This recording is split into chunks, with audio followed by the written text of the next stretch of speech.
আল্লাহর জীবন ভিক্ষা চাই আপনার কাছে। গরিব হয়ে জন্ম নেওয়াটা মনে অনেক কষ্টের।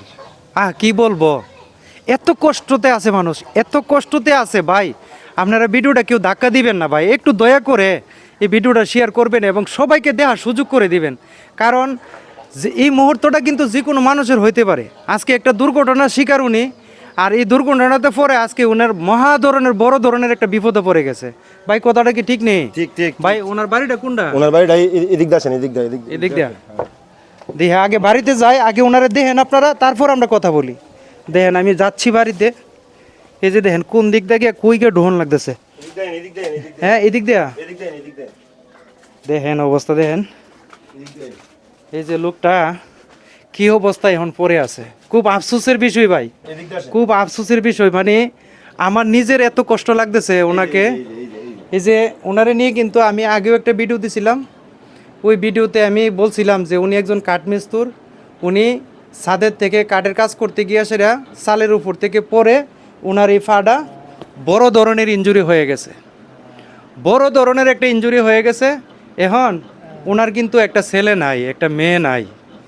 উনি স্বামী স্ত্রী দুইজন মানুষ, দিন আইন না দিন হা। কথাটা সত্য ভাই? হ্যাঁ, দিন আইন না দিন হা না? দিন কর্ম কোনো অফিসে কোনো লোক নাই, এক টাকা দেওয়ার মতো কোনো লোক নাই, দেওয়ার মতো লোক নাই। আজকে দেখেন এই যে স্যালাইন ইঞ্জেকশন চলতেছে, ওনার ওষুধ বুড়ির টাকা এই লোকটারে ঢাকা পর্যন্ত নেওয়ান লাগছে। এই টিনের চালের উপর পড়ার পরে উনি অজ্ঞান হয়ে গেছিল, স্ট্রোক করছিল। স্ট্রোক করার পরে ওনাকে ঢাকা নিয়ে গেছে। এই পায়ের মধ্যে 32টা সেলাই লাগছে, 52টা সেলাই। কি হয়েছিল? আপনি একটু ঘটনাটা একটু জোর করে কথাগুলো বললেন। ভাই আমি কাজে হেওয়াই গেছিলাম, কাজে হেওয়াই গ্রাম গেছিলেন কাজে? হেওয়াই গেছিলাম কাজে, চালের হয়ে উঠছি চালটা ঠিক করার জন্য। চালের তো ফইরেছি গা, ফইরা দুই সাইডে ওয়াল আছে, ওই ওয়ালের মধ্যে ইয়াতে রাখছে কাজ ভাঙ্গাতে রাখছে। এগুলা ইতানের আমি পড়ছি, পরে ফিটে দাম মাথা দাম আইছে পাওয়া 52টা সিলির মানে 550টা তখন সিলি লাগছে। চাই আল্লাহর জীবন ভিক্ষা চাই আপনার কাছে। আমার একটু দয়া করেন, আমার একটু দয়া করেন, একটু সাহায্য করেন। কাইন্দেন না, কাইন্দেন না, কাইন্দেন না। আমার কোনো বিকাশ নাম্বার নাই, যদি কেউ দয়া লাগে আমার তারার মাধ্যমে আমার সহযোগিতা করুন। তারার মাধ্যমে কাইন্দেন না, কাইন্দেন না। আল্লাহর উপরে ভরসা রাখুন, ইনশাআল্লাহ আল্লাহ এই ব্যবস্থা করে দিব, আল্লাহ এই ব্যবস্থা করে দিব।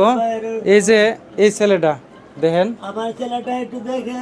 এই ছেলেটা উনি ছোট একদিনের বাচ্চা নাকি আনছিল আইনা, এই ছেলেটাকে ফাইলা লাইলা মানুষ করছে।